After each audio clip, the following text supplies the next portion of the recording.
May mga nahuhuli pa ring motorista na iligal na dumaraan sa EDSA busway at isa sa kanila wala pang lisensya. Live mula sa EDSA Ortigas, may unang balita si Bam Alegre. Bam! Igan, good morning. Nagpapatuloy yung pagmamatsyag ng Special Action and Intelligence Committee for Transport dito sa EDSA Busway na nagbabantay sa mga illegal na dumadaan dito sa EDSA Busway.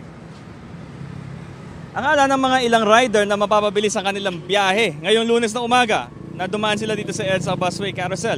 Pero lalo lang silang naabala at nabutasan pa sila ng bulsa. Nakaabang kasi ang mga operatiba ng SAIC dito sa southbound lane pagbaba ng EDSA Ortigas flyover. Hininto ang di bababa sa 8 rider at ininspeksyon pa ang kanilang mga dokumento. Kinumpis ka rin ang lisensya at inisyuhan ng traffic violation ticket para yan lang muna ang hawak nila.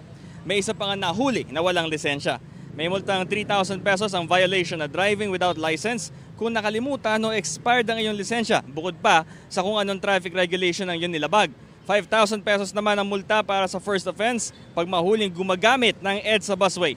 Para lang dapat kasi ito sa mga bus at mga emergency vehicles na may pasyente o kaya authorized document. Ang problema rito, halos araw-araw na nanguhuli ang SAIC ng mga di-autorisadong gumagamit ng busway pero tila hindi nauubos ang mga pasaway sa EDSA. Pakinggan natin yung pahayag sa ilan sa ating mga rider na hininto kanina ng SAIC. Nagmamadali po ako. Malilit na kaya, yun ang way ko na lang para medyo mabilis. Opo.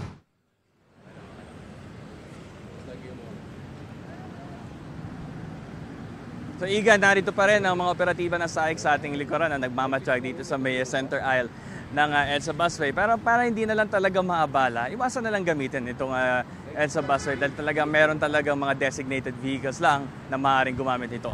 Ito ang unang balita, Bam Alegre para sa GMA Integrated News.